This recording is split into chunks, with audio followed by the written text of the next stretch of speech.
ahoana marina? Mbola anaiky baiko amon'ny malagasy ve ny mpitandro ny filaminana? Madagasikara tany razanay, tany sarobidy sy masina tokoa. Lovasoa nomeny razanay taloha, maty ho anao no tena lazanay.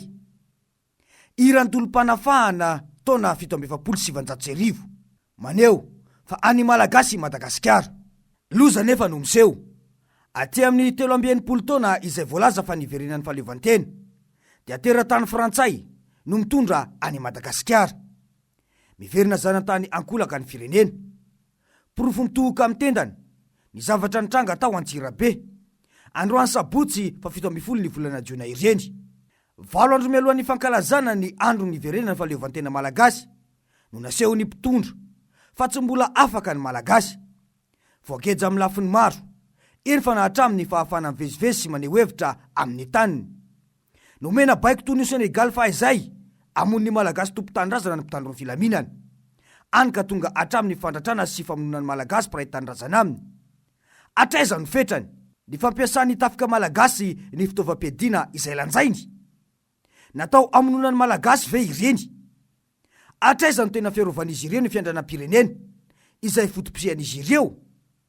Dia hoy ny filoha Marakaravalomana hoe na inona nakanandreo azy so amelatsika ty tateraka ka ino tsara ny tena ataoko aminareo satria firaisan-kina ihany tsisy akoatra firaisan-kina io. Azy reny ataotsika vao tena hiadytsika hoe tsy anaitsy mitsy zany hoe angalabato zany reo hoe tsy maintsy ataotsika isin'ny firaisan-kina, tsy maintsy ataotsika hifankalalantsika kaiky. Nareo azy ameritreritra mitsy fa idada tsy anafina marina aminareo, tsy andaingy zany idada tsy anao zay tsy ampandrosa ty firenena ty, tsy anao kobaka ambava ary idada de zanaka malagasy ay re. Mazava izany, raha ny taratasy miparitaka dia vahiny no mitondra any Madagasikara ankehitriny. No porofoy ny gazety mpanjakana tao la Frantsa, ny fizakan'ny Rajoelina ny zom-pirenena Frantsay. Ny gazety Le Monde Afrika ihany koa dia isana namafy io. Tsy mahagaga noho izany raha famonona malagasy amin'ny lafiny maro no miseho eto: ny sosialy, ny tsy fandriam-pahalemana, ny ekonomi sy ny maro hafa. Ireny tao Antsirabe ireny no porofo mitohoka amin'ny tendany. Famonona malagasy no natao. Malagasy anao etsika eto an-tanindrazana. Ravaina sy donafana bomba lacrymogène. Natao hiaro ny malagasy ve ny tafika sy ny mpitandro ny filaminana eto amintsika? Sa natao hiaro vahiny ka amon'ny malagasy? Raha izao zava-misy izao dia miverina mitolona ho an'ny fahafana ny malagasy ankehitriny. Voaporofo ihany koa fa tsy fanavotana ny malagasy ho afaka no nataon'ny Rajoelina. Nampiasa ny tafika malagasy ka nikasa amonina faty ny filoha Marakaravalomana sy ny fianakaviany teto ny taona 2024 fa hiaro ny tombotsoan'ny vahiny. Rehefa vita ilay iraka dia nasehony fa Frantsay ny tenany fa tsy gasy. Dia hoy ny fanazavana hoe zaho aloha tsy ho sarotiny fa te hametraka ny atao hoe fiandrianany firenena ary miantso ny mpitandro ny filaminana gasy aho.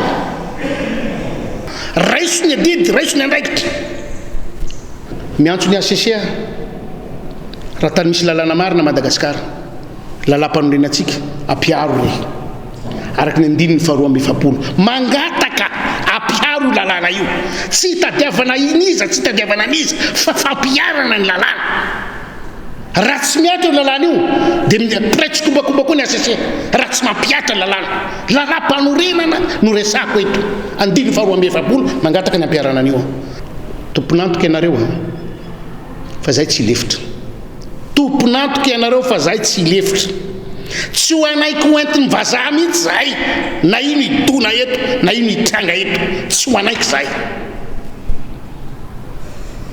Tsy anaiky na ianareo ampiasainy vazaha tahaky ny ahoana ka hamono ny gasy ray manontolo, zay tsy anaiky. Tsy anaiky. Efa zany namono ny razanay tena teo aloha nitadiavana zany fahafahana zany. Androany zay mbola hogejainareo tahaka an'izao tapitra ampy zay. Marina mihitsy izay voalazan'izay. Mila mijoro ny malagasy malona izao fahoriana mazo ny firenentsika izao. Mazava izany fa inina ampahantraina ny malagasy mba hahafana manao didijadona eto. Vao mikasa aneo hevitra dia lakrimozena. Ny tena malasa saina dia mbola fasahiny mpitandro ny filaminana malagasy anaiky baiko toy ny Senegal na azy baiko ireny. Tsy misy fisainana akory hoe malagasy ireo ratraina sy ampijaliana noho ny baiko ho fiarovana ny tombotsoany hafa. Miverina zanatany tanteraka isika ary sary fotsiny ny fanamarian'ny fanjakana sy ny mpitondra ankehitriny io daty ny 24 Jona io. Fa na izy hitarika izany aza tsy malagasy akory fa vazaha. Izy anefa no ikabary sy ilaza hoe efa maleo teny Madagasikara ankehitriny. Manao usurpation de nationalité i Rajoel. Misy ny lalàna tamin'ny 12 Jolay taona 1709 izay manambara mazava fa very ny zonoma malagasy azy rehefa mangataka fizakana hafa na ihany koa manana izany. Ny tena malaza saina eto dia i Rajoel mihitsy no nangataka izaka zom-pirenena frantsay tamin'ny 7 ny volana Novambra taona 1412 izay mahavery tanteraka ny maha malagasy azy. Mazava be raha ny lalàna fa tsy tokony mahazo milatsaka ofidina sy tsy mahazo mitondra ity firenena ity izy. Raha ny zava-misy izany dia frantsay fa tsy gaspetaka no mitondra antsika nanomboka tamin'ny taona 712. Nisy ny firasana kombakomba tamin'ny HCC izay azo adika fa haute trahison satria nanome fahefana olona izay tsy malagasy akory hitondra ity firenena any malagasy ity.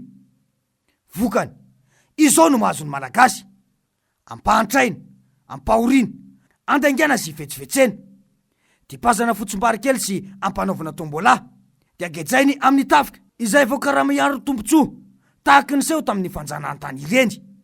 Raha ny tsy maha-malagasy any Rajoela io anefa dia tsy manan-kery ary tsy tokony anan-kery ny governemanta izay notendreny ary tsy tokony andray baiko avy amin'ny intsony ihany koa ny tafika. Raha tena tany manana ny fiandrianam-pirenena i Madagasikara ary raha firenena maleo tena tanteraka, amin'ny fomba hoana moa no afaka ny firenentsika raha tokany mpitandro ny filaminana izay natao iaro ny fiandrianam-pirenena aza no mandray baiko avy amina olona izay tsy tompotany akory. Tsy fampiadina samy malagasy ve no efa paikady nisy teto nandritra ny fanjanahantany? Rariny raha mitaky ny itodian'ny sain'ireo mpitandro ny filaminana ireny malagasy ankehitriny. Isan'izany ny teo anivo ny randrana sindikaly izay nilaza mazava tao amin'ny page Facebookny fa ninona fanazavana raha marina ny fisin'ireny taratasy milaza fa mizaka zom-pirenena frantsay i Rajoel dia efa misy eritreritra na tentative amadika tanyrazanao. Mazava mantsy satria efa olona nitondra ny firenena ary namita ny fitondrana teteza mita nandritra ny 5 taona ngarangediny izy. Tokony mahafantatra tsara ny tantaran'i Madagasikara fa olombelona malagasy marobe no maty sy lasa dra tamin'ny ady tamin'ny frantsay ny adina ny valevantena. Hatramin'izao andro izao aza dia mbola misy miady amin'ny frantsay isika ny amin'ny fitakiana ireo nosy manodidina izay mbola bodoiny izy ireo samirery. Eto anefa dia mazava fa ny taona 1412 arak'ireny taratasy ireny rehefa niala teo amin'ny fitondrana teteza mita zany izy dia nivoniny ary nangataka nizaka zom-pirenena frantsay.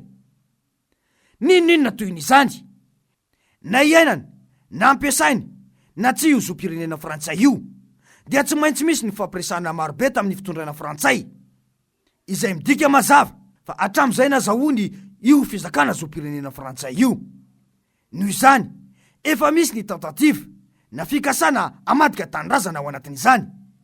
Koa mandra-piandry izay fanadiadiana rehetra dia mila mandray fitantanana ny firenena aloha ny tafika malagasy ka na ireo manao direktoire militaire aloha na ihany koa miroso avy hatrany ao anatin'ny fikondram-pirenena fohy ny antoko politika sy ny hery-velona rehetra anomanana sy anaovana fifidianana madio sy mangarahara eto ka ho tena malagasy mizaka zom-pirenena malagasy no irotsaka ofidina.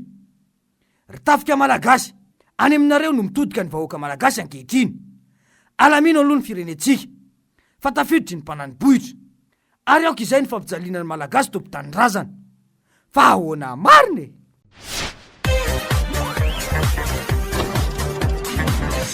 Ahoana mariny